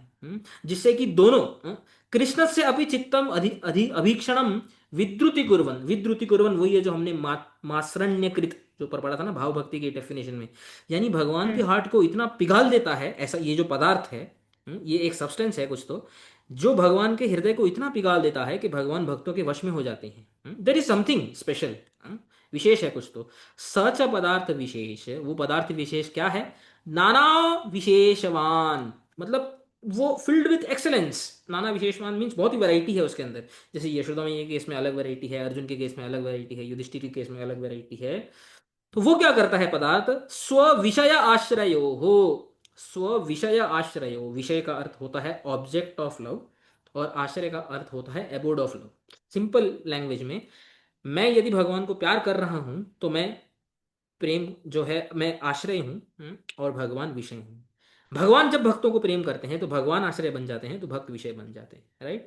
हुम यू लव इज द विषय and the one who is loving is the आश्रय। यानी कि भक्त और भगवान, सिंपल भाषा में, बहुत ज्यादा कॉम्प्लिकेट ना करते हुए, भक्त और भगवान का जो चित्त है, चेतो विद्रावक, उनके हृदय को पिघाल देता है, मात्सरण्यकृत कर देता है। परस्पर वशीकारश्च, एक दूसरे के प्रति वशीकार करते थे, भक्त भी भगवान के वशीकार हो जाता है, वश में आ जाता है, भगवान भी भक्त के वश में आ जाता है। और वो पदार्थ क्या है, प्रेम अभिधान एवं परम पुरुषार्थ चूड़ामणि, इसी पदार्थ को प्रेम बोला जाता है, राइट। तो प्रेम का और एक लक्षण इस श्लोक में बताया है, prem is that substance which you know, जब किसी भक्त के हृदय में प्रेम उत्पन्न होता है, उस प्रेम को देखकर भगवान उस भक्त के जो है वश में हो जाते हैं। He is attracted to such a degree कि भगवान पूरे जो है भक्त के प्रति भक्ति कंट्रोल में हो जाते हैं। यही जो प्रेम है यह परम पुरुषार्थ चूड़ामणि, ये सारे पुरुषार्थों का धर्म अर्थ काम मोक्ष, जो ज्यादातर जो चार पुरुषार्थ शास्त्र में बताते हैं, ये पंचम पुरुषार्थ, ये सारे पुरुषार्थों का चूड़ामणि है। चूड़ामणि, it is a jewel amongst all the things that can be attained, इस प्रेम, इस लव, जो प्रेम को हम ऑलरेडी डिफाइन कर चुके हैं। भक्ति स्नेह अनुराग आदि शब्द रुच्यमानो भवति, और ये प्रेम को ही भक्ति बोला जाता है। स्नेह, अनुराग इत्यादि बहुत सारे आगे के स्टेजेस होते हैं, वहाँ पे ना जाते हुए बेसिकली जब हम भक्ति बोलते हैं, जब मैं ये बोलता हूँ कि मैं भगवान का भक्त हूँ, we should try to understand कि how much love have I attained towards Bhagwan. इसी को ही भक्ति बोलते हैं। जब हम भक्ति कर रहे हैं भगवान की, it is nothing but we are trying to love him, we are trying to attain him, and we are trying to attain a desire, you know, by which we can think of nothing else except attaining भगवान। प्राप्त अभिलाषा, स्व कर्तृ का अनुकूल्य सेवा अभिलाषा, ये जो इत्यादि जो अभिलाषाएं, ये जो मूड है भगवान को अटेन करने का, that is what we are trying to attain. समझ में आया? हाँ। हम्म? किंच तत्तत जनकेन इष्टेन प्रतिसमयदृष्टेन अस्य वशीकरण आधिक्यम एव दृष्ट्वा तेन च प्रेमाधिक्यम अनुमाय सिद्ध साधक भक्तेषु एतत् कर्तृक्रम एव कष्ट प्रदानम भक्ति वृद्धि अर्थम एव इति सिद्धांतम निश्चिनोति। बोलते हैं फिर जो रसशास्त्रज्ञ है, जो रसशास्त्रों का एक्सपर्ट है, फिर वो क्या देखता है कि जब जब भी प्रेम का आधिक्य बढ़ता है, हम्म, जब जब भी प्रेम की जो इंटेंसिटी है, हम्म, जब साधक, जब भक्त के हृदय में जब बढ़ती है, जैसा जैसा उसका प्रेम बढ़ता है, भगवान का जो वशीकरण का जो जो टाइप है, वो मतलब यानी कि भगवान के वशीकरण की जो क्वांटिटी है या जो क्वालिटी है भगवान को वश में करने की, वो भी बढ़ जाती है। तो तत् तत् जनक नहीं, यानी प्रेम इत्यादि जब जनक होता है, प्रति समय दृष्टि, हर समय भगवान का दर्शन होना यानी उनके बारे में थॉट होना, कृष्णस्य वशीकरण आधिक्यम एवं दृष्टवा, जितना इंटेंसिटी होती है भक्त के हृदय में उतना ज्यादा भगवान उसके कंट्रोल में होते हैं। तेन च प्रेम आधिक्यम अनुमाय, उसे वो अनुमान लगाता है कि ऐसे ऐसे भक्त का या ऐसे ऐसे समय में जब भगवान ये जो अनुभव दिखा रहे हैं, ये जो जो चेष्टा जो भगवान कर रहे हैं ना, ये वाले समय में या ये वाले भक्त का जो प्रेम है शायद कुछ ज्यादा ही है, इट्स वेरी वेरी हाई। तो वो अनुमान लगाता है कि जितना ज्यादा भगवान का प्रेम, उतना ज्यादा भगवान का भक्त के प्रति वश में होना। That is how he infers. ठीक है, फिर उससे वो क्या करता है, सिद्ध साधक भक्तेषु एतत् कर्तृक्रम एव, और फिर वो ये भी इन्फर करता है कि जो सिद्ध साधक भक्त होते हैं, सिद्ध मतलब जो परफेक्टेड, साधक मतलब जो जो परफेक्शन अभी प्राप्त किए नहीं है but they are on the journey, right. दोनों भक्तों के जीवन में याद रखना, दोनों, केवल सिद्ध नहीं, साधक भक्तों के जीवन में भी जो कष्ट प्रदानम होता है, एतत् कष्ट कष्ट प्रदानम, उनके जीवन में जब आता है, जो रसशास्त्रज्ञ है, जो रसशास्त्र को जानता है, वो ये समझ जाता है कि भक्ति वृद्धि अर्थम, ये उनकी भक्ति की वृद्धि करने के लिए, यानी उनके भक्ति को जो है बढ़ाने के लिए ही होता है।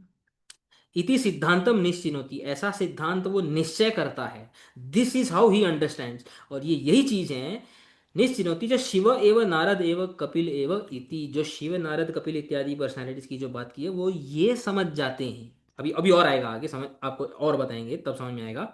अतएव द्रौपदी आदिषु कष्ट आधिक्यात प्रेम आधिक्यम च दृष्टम, जब वो देखते हैं, जैसे एग्जांपल दे रहे हैं द्रौपदी का, जब द्रौपदी के जो है दुशासन जो है वो साड़ी खींच रहा है, जितना वो कष्ट में है, आप सोचो उस समय जिस तीव्रता से उसने भगवान का नाम लिया, गोविंद गोपाल दामोदर इत्यादि, भगवान प्रकट हुए कि नहीं हुए, भगवान वश में आए कि नहीं द्रौपदी के? इतना वश में आया कि उन्होंने साड़ी का ही फॉर्म ले लिया। हाउ कैन भगवान take a form of a sari? तो जो रसशास्त्रज्ञ है वो देखता है कि अरे, जब भक्तों के ऊपर जब कष्ट आता है तो उनकी जो प्रेम की सीमा होती है वो इतनी बढ़ जाती है कि भगवान बहुत ज्यादा उस समय, ये हमेशा भगवान का स्टेट ऐसा नहीं होता है, बट कभी कभी भगवान का स्टेट ऐसा होता है ना, जैसे द्रौपदी का हमेशा ही भगवान ऐसा ऐसा इतना वश में नहीं होते हैं मे बी, राइट। बट कभी कभी ऐसा एक स्टेट आता है जिससे कि उनका भगवान का स्मरण करना इतना ज्यादा स्ट्रांग हो जाता है कि वो भगवान इतना ज्यादा उनके कंट्रोल में हो जाते हैं कि he does anything and everything that he can do for the devotee, right? And that is what he likes to generate that kind of an intensity in the bhakt. This is why Bhagavan does this. प्रेम आधिक्यम बढ़ाने के लिए उस वो जो वश में होने वाली जो फीलिंग है भगवान की, उसको टेस्ट करने के लिए भगवान क्या करते हैं, भक्तों को कष्ट प्रदान करते हैं। और वो भागवत का एक श्लोक भी बोलते हैं, यस्या हम अनुग्रणामि हरिषेत धनम से नहीं, बोलते हैं कि ये भागवत के 10th कैंटो के 88th चैप्टर के 8th श्लोक है। बोलते हैं इत्यादि श्रीमुख वाक्य न, ये अपने मुख से ही भगवान ने बोला है कि हितैषी श्रीमुख वाक्य न च भक्त कष्टस्य, मतलब यहाँ पे बोला है कि यस्य अहम अनुग्रणामि, जिसके ऊपर मैं अनुग्रह करता हूँ, जिसके ऊपर मैं कृपा करता हूँ, हरिष्येत धनम शनि, मैं उसका धन हर लेता हूँ, मैं उसका परिवार हर लेता हूँ, जिससे कि वो दुखी हो जाता है, फ्रस्ट्रेट हो जाता है, सब लोग उसको छोड़ देते हैं, और उसके बाद वो भक्त के पास जाता है। जब वो मेरे भक्त के पास मेरा आश्रित होता है तो वो भक्ति उसको मिलती है।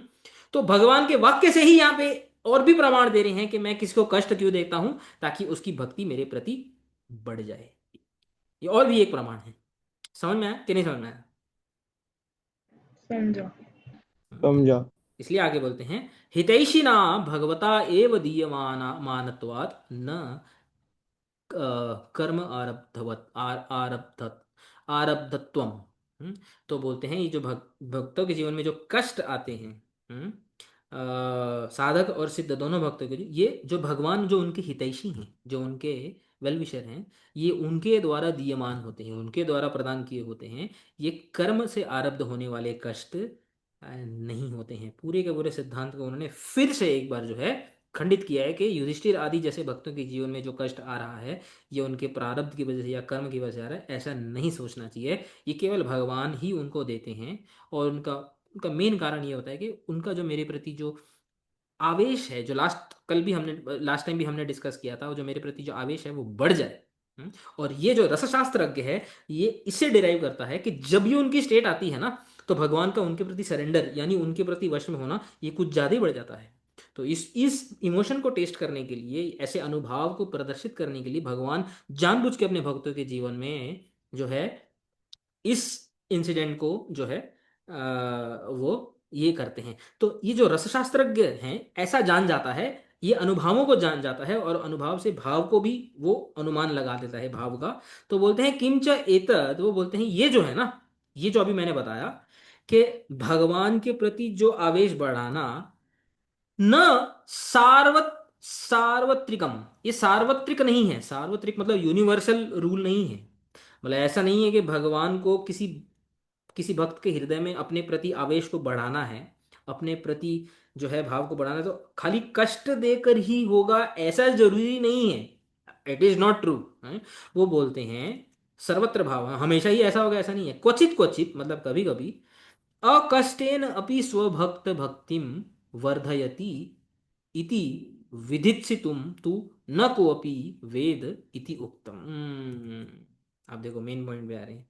तो कभी कभी क्या करते हैं भगवान, अकष्टेन अपि, अकष्टेन मतलब जरूरी नहीं कि कष्ट प्रदान करने से ही उनका आवेश बढ़ता है भगवान में। कभी कभी बिना कष्ट दिए भी भगवान किसी किसी का भक्ति का वर्धन करते हैं। स्वभक्त भक्तिम वर्धयति, अपने भक्त के अंदर जो भक्ति है उसका वर्धन करते हैं बिना कष्ट दिए भी। हमेशा ही कष्ट देके करते हैं ऐसा नहीं है, कभी कभी बिना कष्ट दिए भी करते हैं। बोलते हैं इति विधित्सितम तु न को अपि, इसीलिए विधित्सा को ये बोल रहे हैं कि भगवान का जो प्रभाव है, किसको भगवान किसकी भक्ति का वर्धन कैसे करते हैं ये हर कोई नहीं जान सकता है। लेकिन जो शिव नारद कपिल इत्यादि हैं वो ये भगवान के अनुभव को जरूर जान सकते हैं, जिसका कॉन्टेक्स्ट में बात हो रही है कि भगवान भक्तों को कष्ट क्यों देते हैं, क्योंकि वो रसशास्त्रज्ञ हैं। शिव भी रसशास्त्रज्ञ हैं, नारद कपिल इत्यादि जो ग्रेट पर्सनैलिटीज हैं वो रसशास्त्रज्ञ हैं। वो जानते हैं कि भगवान का भक्तों को कष्ट देना ये उनका एक अनुभव है। दिस इज ऑल्सो एन अनुभव। इस अनुभव के पीछे उनका जो जो प्रेम है, वश में हो जाना, ये इसको बढ़ाने का मौका मिलता है भगवान को अपने भक्त के। ये वो गेस कर लेते हैं, अनुमान लगा लेते हैं। बट हमेशा भगवान अपने कौन से भक्त की किस प्रकार भक्ति का वर्धन करते हैं, जरूरी नहीं है कि हर बार कष्ट देकर ही भक्ति करते हैं, ये तो वो भी नहीं जानते। यानी ये तो शिव नारद और कपिल इत्यादि भी 100% ये नहीं जानते हैं कि कब भगवान किसकी कैसे भक्ति का वर्धन करते हैं, वो ये नहीं जानते हैं। लेकिन बोलते हैं कि अनुभवम तो शिव नारद आदिर एव वेद, खाली अनुभवम अनुभव को वो गैस कर सकते हैं, किसी एक पर्टिकुलर सिचुएशन में भगवान का अनुभव है, उसको वो गैस कर सकते हैं कि ये क्या है। समझ में आया? So this is the difference between चिकीर्षा यानी विदितसितम और अनुभवम अकॉर्डिंग टू विश्वनाथ चक्रवर्ती ठाकुर। ये समझ में आया कि नहीं आया? अनुभव समझा। मतलब एक गैस ही, अल्टीमेट सिर्फ गैस ही कर सकते हैं ना। Exactly, and guess to a good extent maybe something like this, right, but not always.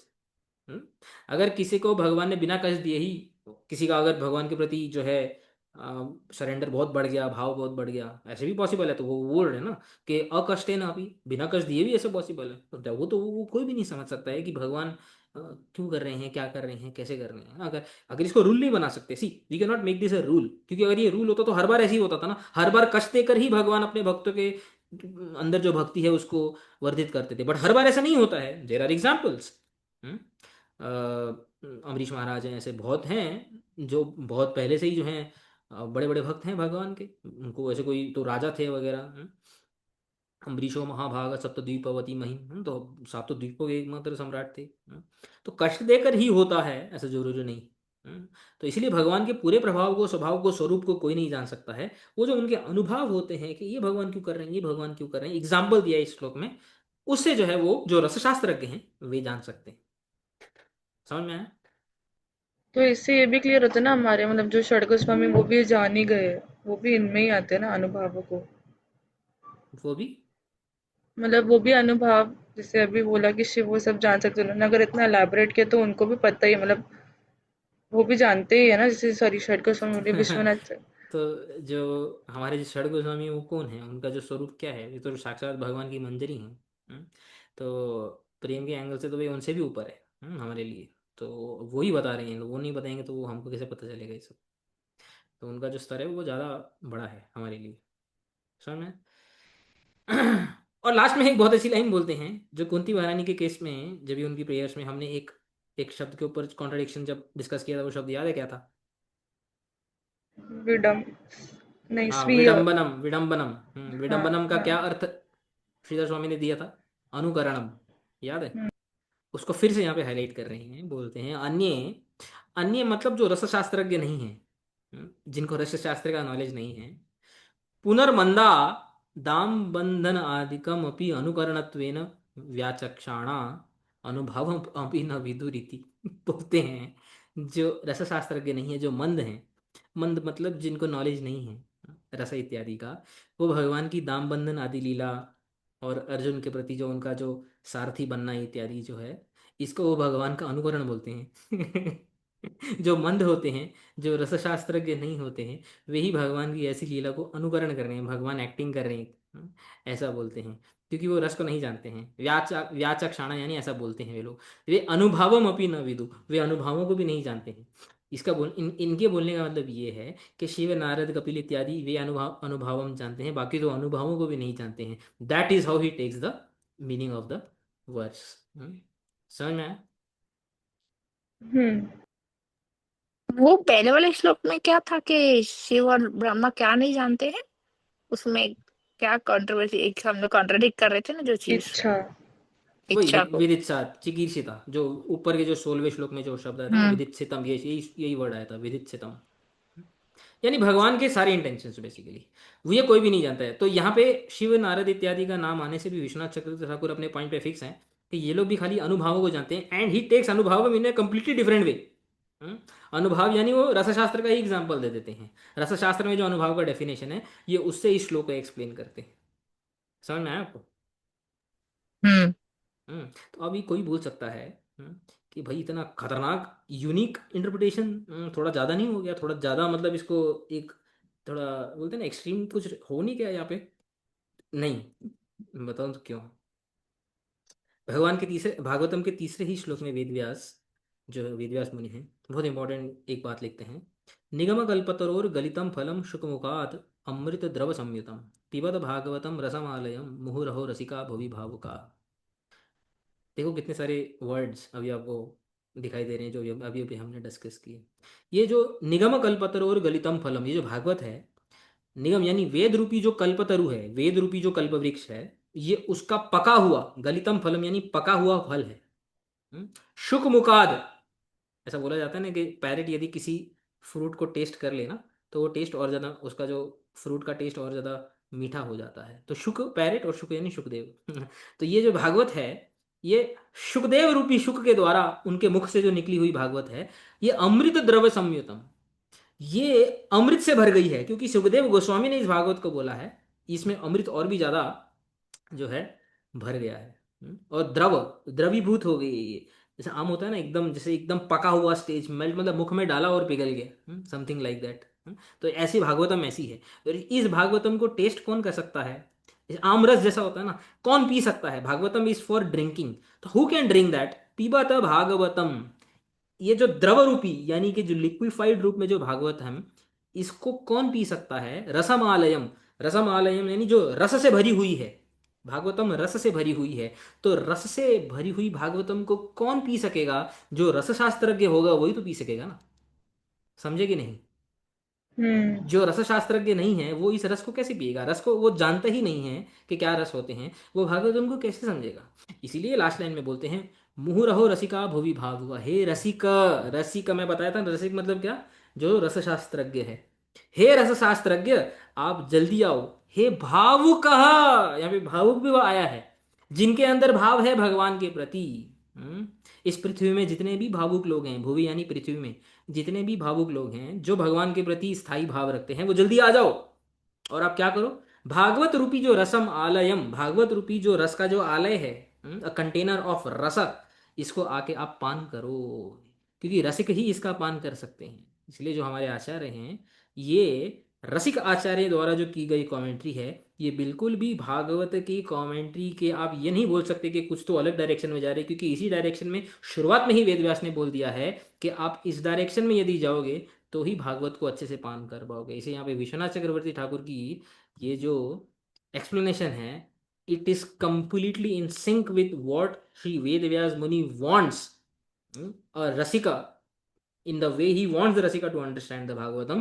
This is how a Rasaशास्त्रज्ञ understands Bhagavatam. समझ में आया? हम्म। हम्म। लास्ट में ये भी टीका पढ़ के इस श्लोक को समाप्त करते हैं। वैष्णवानंद श्री बलदेवी देवशन बोलते हैं, तान दर्शयति अस्य इति। तो भगवान श्री कृष्ण जो है नारायण इत्यादि उनको दिखाने के लिए, गुह्यतमम अनुभावम प्रभावम महा ऐश्वर्य लक्षणम विदिचितम तु न कोअपि इति भाव।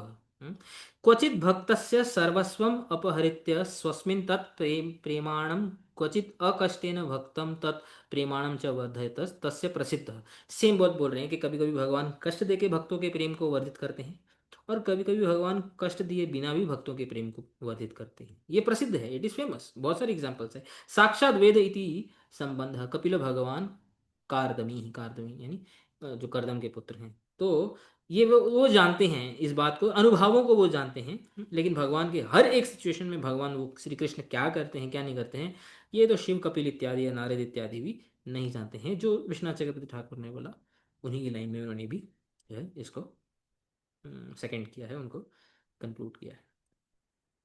समझ में आ गया? थोड़ा हैवी था आज का। मस्त था, थोड़ा माइंड खुला। हम्म, हम्म। तो मैं भी इसको रिपीट में भी देखोगे तो थोड़ा और क्लियरली समझ में आएगा। तो इसको एंड करें यहाँ पे, कोई डाउट?